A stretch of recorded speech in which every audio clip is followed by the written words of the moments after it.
میں کیا کہہ رہا ہوں؟ بہت ساری باتیں میں کھول کے نہیں کہہ سکوں گا۔ زمین نے ابو ذر سے زیادہ سچے کا بوجھ نہیں اٹھایا، آسمان نے ابو ذر سے زیادہ سچے پہ سایہ نہیں کیا، مگر وہ بھی مباہلے میں نہیں گیا۔ تمام تر عظمتیں بنام صحابہ کرام، مگر اہل بیت ہیں۔ صلوات پڑھیں محمد و آل محمد۔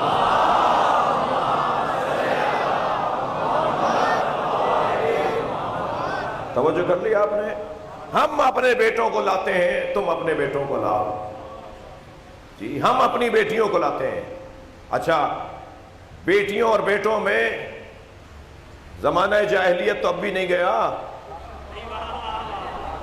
بیٹے کے ہونے پہ لڈو بٹے اور بیٹی کے ہونے پہ گردن لٹکے، شرمندہ ہو رہے ہیں کہ بیٹی ہو گئی جی، اور اگر دوسری ہو جائے تو کہتے ہیں جی منہ دکھانے کے قابل نہیں رہا، تمہارا تو ویسے ہی منہ ایسا نہیں ہے جو کوئی دیکھے۔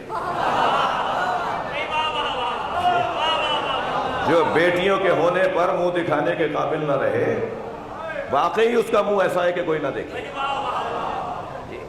اور تیسری بیٹی ہو گئی تو زوجہ کو اتنا ذہنی دباؤ میں مبتلا کیا کہ وہ مرض لے بیٹھی اور طرح طرح کی بیماریاں اس نے لگا لی، اور وہ چلتی پھرتی ایک میت بن گئی۔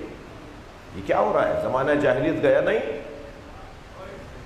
یہ رویے، یہ طریقے، یہ انداز، یہ باتیں، میں مضمون سے ہٹ کے نہیں بول رہا، یہ باتیں، یہ انداز، یہ تو مشرکوں اور اعلان اسلام سے پہلے والوں کا تھا۔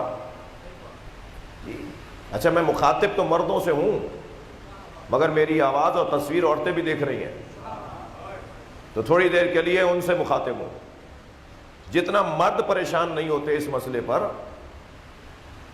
اتنا ساس اماں پریشان زیادہ ہوتی ہیں۔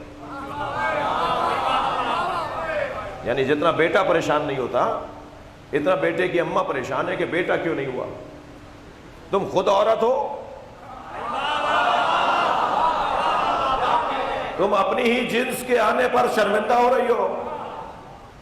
جس عورت کے پہلی بیٹی ہوتی ہے، تھکے نہیں، جس عورت کے پہلی اولاد بیٹی ہو، معصوم فرماتے ہیں اس نے 1/3 جنت کی ضمانت لے لی ہے۔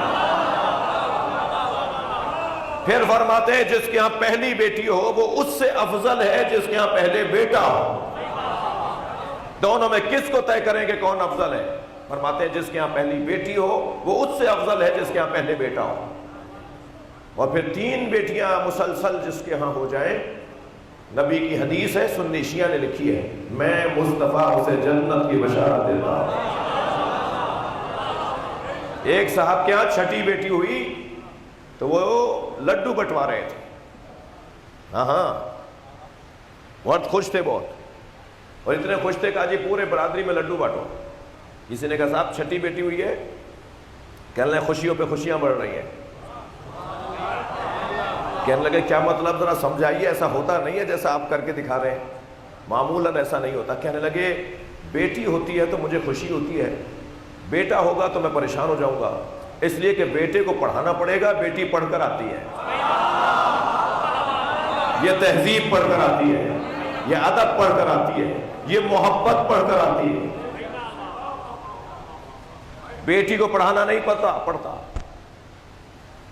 اور بیٹے کو تو آپ آج کے بعد ذرا گھر میں جا کے دیکھ لیجئے، اتفاق ہے کہ میرے زیادہ تر مخاطبین ہوئے ہیں جو امیدوار ہیں، تو اس لیے اچھا ہے اسی وقت میں انہیں ایک پیغام مل جائے۔ جن کے ہاں اولاد ہو چکی ہے، بیٹی آ کے لپٹے گی، پیار کرے گی، پانی پوچھے گی، جوتے اتارے گی، موزے اتارے گی، اور بیٹا لگا ہوا ہوگا موبائل میں۔ آپ نے سلام کر لیا تو جواب دینا بھی اس کی مہربانی ہوگی۔ محبت پڑھ کر آتی ہے بیٹی۔ نبی فرما رہے ہیں کہ ہم اپنے بیٹے لاتے ہیں، تم اپنے بیٹے لاؤ۔